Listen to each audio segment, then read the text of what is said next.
Alex's eyes opened so wide that she had to remind herself to blink. I see, Lambton said with a curious look. Would you like me to take your bags for you? No, that's quite all right, Alex said. We'll manage. Lambton led the twins down a long hallway behind all the other guests. There were many large portraits of past rulers on the wall, and a red carpet ran under their feet. Alex and Connor were all eyes. They had never been inside a royal palace before. There were so many shiny things to look at. Lambton seemed to be enjoying their excitement. He leaned between them and softly said, You're sneaking into the palace, aren't you? Alex desperately looked to Connor, but he was out of lives for the night.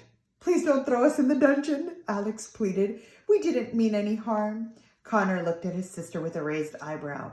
Did she mean no harm besides breaking into the palace and stealing a cherished item? Lambton chuckled. I've seen a lot of youngsters try to sneak into a royal ball before, but never have I been so entertained by such an attempt, he said. So you aren't going to throw us in a cell and hang us upside down by our toenails? Connor asked. We stopped doing that ages ago, Lambton said. On the contrary, it would be my honor to show you two around. Really? Connor said. That would be so lovely, Alex said, clasping her hands together. Thank you. At the end of the hall, Lambton led the twins through a pair of golden doors into the ballroom. At first, the sight was overwhelming. There were so many things to look at. It was impossible to focus on any one thing long enough to comprehend what it was. There was so much movement and color. The biggest chandelier they had ever seen, with thousands of candles hung from the ceiling above an enormous dance floor. Hundreds of formally dressed men and women filled the space. Some mingled on the sides while others danced to the music played by a small orchestra in the corner. Everything from the archways to the accents on the walls was golden. A grand staircase descended into the back of the room, just behind two empty thrones. Connor knew it would only be a few seconds before Alex started crying. It's so beautiful, Alex said with teary eyes. Is this where they had the ball where Cinderella and the prince met? Indeed, Lambton said. I'll never forget it. I was just a simple guard back then. The prince was meeting all the young women in the kingdom in hopes of finding a bride. Cinderella was the last to arrive that night. She entered the room just as we are now, and everyone stopped to look at her. How does she look? Alex asked. Magical, Lambton said with a smile, lost in his own memory. She wore a long violet dress that sparkled as she walked. I remember hearing the soft taps of her glass slippers as she walked past. As soon as the prince saw her, it was love at first sight. The whole palace could feel it. Suddenly, a man blew a trumpet at the foot of the grand staircase. Ladies and gentlemen, the man with the trumpet announced, it is with great honor that I welcome you to the royal ball this evening. Now please give a warm welcome to their royal majesties, King Charming and Queen Cinderella. The guests cheered and burst into applause. The royal couple entered the ballroom, slowly making their way down the grand staircase. Alex grabbed onto Connor's arm.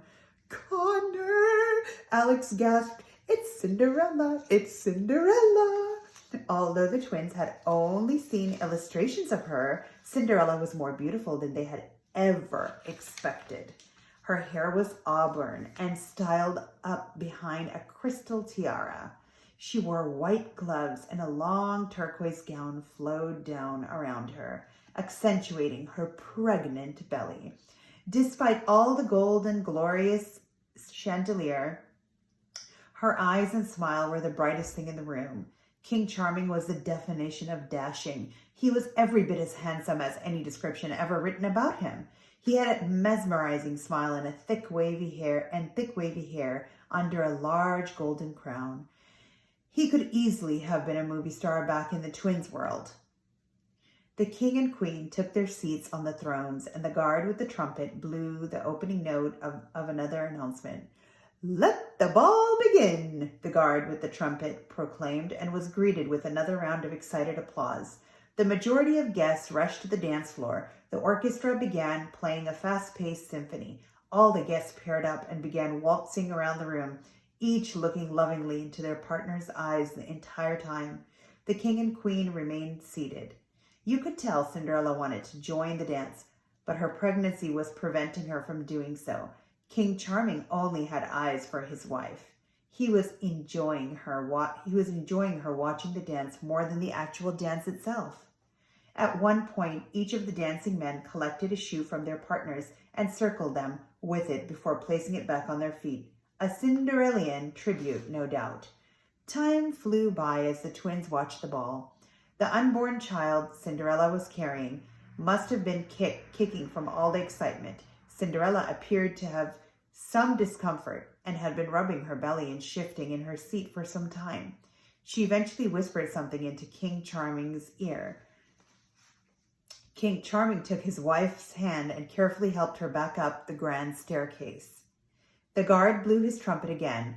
The queen is tired and wishes to rest, but she and the king welcome you to continue this celebration without their presence. The crowd happily obliged and continued their fun. Would you like a tour of the palace? Lambton asked the twins. More than anything, Alex said.